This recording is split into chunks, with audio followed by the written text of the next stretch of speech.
हे माहित नाही आणि कालांतराने विषय बदलतात. तसंच हा दंडारीचा विषय बदललेला आहे. पहिले मनोरंजनाची साधने नव्हती, आज सर्वांकडे मोबाईल आलाय. मोबाईल असा आलाय तुम्हाला कोणाची गरज पडत नाही. आई वडील असो, भाऊ असो, बहीण असो, कोणी जरी नसले फक्त मोबाईल जरी त्याच्यासोबत जरी असला तर तुमचा दिवस रात्र बिंदास्त जातो. पण त्यावेळेस लाईट नव्हती ना, कधी मोबाईल टीव्ही त्यांचा पत्ताच नव्हता. मग कसं काय करायचे? दंडार म्हणजे काय? दंड म्हणजे हात आणि डार म्हणजे फांदी. आपण जे फांद्या म्हणतो ना ती फांदी. त्या दोन शब्दावरून दंडार नाव पडलं. आणि त्यावेळेस काही साधन नसल्यामुळं, काही लाईटही नसल्यामुळं त्यावेळेस पीक पाणी जर झालं समजा आपला, त्यावेळेस कसं काय करायचे? रात्र गोळा व्हायचे एका ठिकाणी आणि शेतीचा पीक पाणी पूर्ण झालं आहे, कार्तिक जवळ आहे समजा, कार्तिकच्या निमित्तानं ते मग दारं घेऊन तिथं नाचायचे. त्यावेळी म्हणजे ढोलकी वगैरे त्यावेळी काही नव्हती. ज्यावेळी सुरुवात झाली, दंडार हा शब्द निघाला तेव्हा यांची सुरुवात झाली. त्यावेळेस ढोलकी वगैरे काहीच नव्हती. मग असंच गोळा व्हायचे एका ठिकाणी, गावात जमा व्हायचं, त्या गावामध्ये चौकामध्ये असं काहीतरी कृत्य करून दारं घेऊन नाचणे असं वेळ चालायचं. दंडार शब्द तसाच राहिला, पण त्याच्यानंतर कालांतराने बदल होत गेला. जसं मग ढोलकी आली, नंतर मग टाळ आले, नंतर भजन आलं, मग त्याच्यानुसार ते मग दंडार होत आहे. दंडार म्हणजे कसा आता हा एक प्रॉब्लेम. जसं आता 1990च्या नंतर ती गोष्ट बोलू आपण, कारण 20 वर्षा पहिले मी दंडारीमध्ये लेडीजचं काम करायचं. 20 वर्षा पहिले मी 1999 समथिंग याच्या काळात मी दंडारीमध्ये लेडीजचं काम करायचं. पहिले दंडारीमध्ये काय करायचे? माणसंच लेडीज व्हायचे आणि माणसंच तो अभिनय करायचे. त्याच्यामध्ये एक प्रांतर असायचा. लेडीजचं काम करताना लेडीज चालते कशी, बोलते कशी, वागते कशी, सर्व गोष्टी विचार करावा लागेल माणसाला.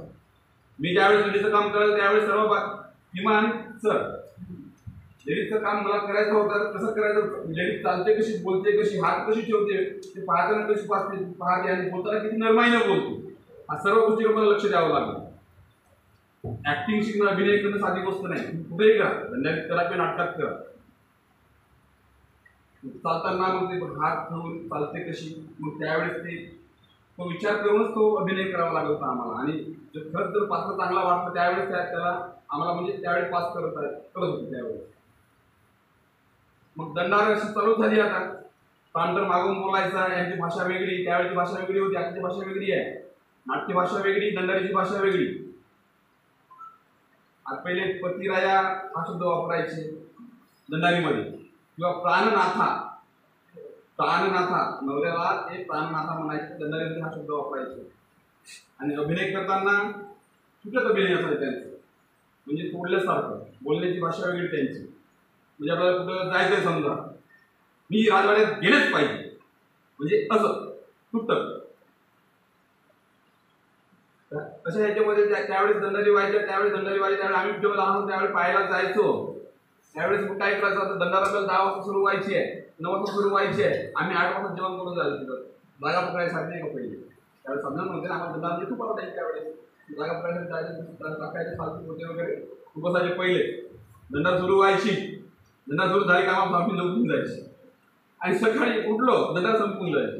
म्हणजे अशी त्यावेळेस आवड आमची जे लहान असताना ती. आणि या दंडारीमध्ये जसं आता सामोर सामोर आलं, आता दंडारीची भाषा बदलली. आता जे चकबेडीची दंडार आहे, जय बजरंगबली चकबेडी दंडार. पहिल्या दंडारांनी काय असायचं? गाणी असायचे. म्हणजे जसं एखादी स्टोरी असली समजा, स्टोरी कशी हस्तलिखित असायची, कुठेतरी घडलेली खरी खुरी असायची. आता जे नाटकं असतात किंवा स्टोरी असतात, इकडून तिकडून घेतात किंवा काही बनवतात. त्यावेळेस एखादी गावात काहीतरी घडलं समजा, एखादी कथा घडली असेल किंवा एकावर अन्याय झाला असेल, ते स्टोरीज त्यांनी उतरवायची. आणि स्टोरी उतरवल्यानंतर त्याच्यामध्ये ते गाण्याच्या स्वरूपात मांडायचे लोकांसमोर. दंडार जर पहिली जुनीवाली पाहायला समजा तुम्हाला गाणी जास्त दिसतात, तुम्हाला भाषणं कमी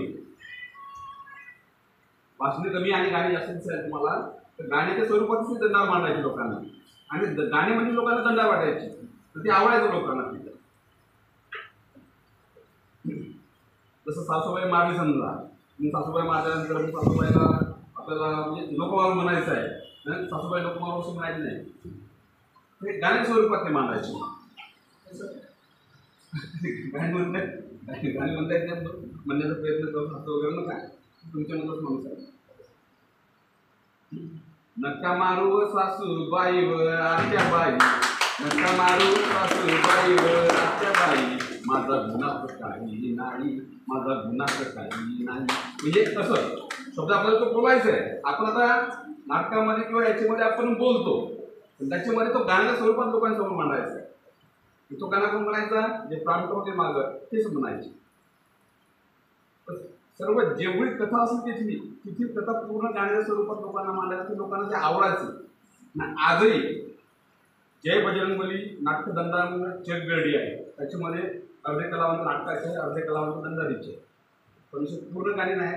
त्याच्यामध्ये नाटकाचे नाटकी गाणी, नाटकी भाषण आहे, लोकांना खूप आवडतात ते.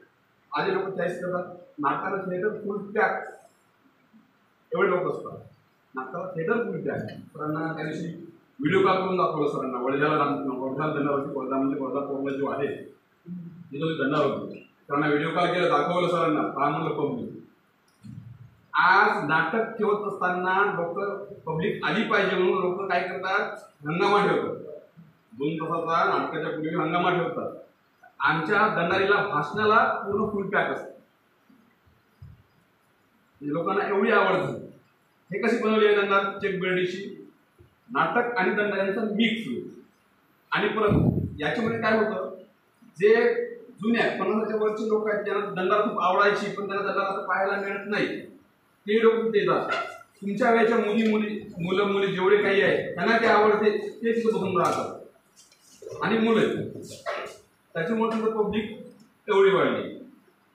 आणि विषय म्हणजे कसा, दंडा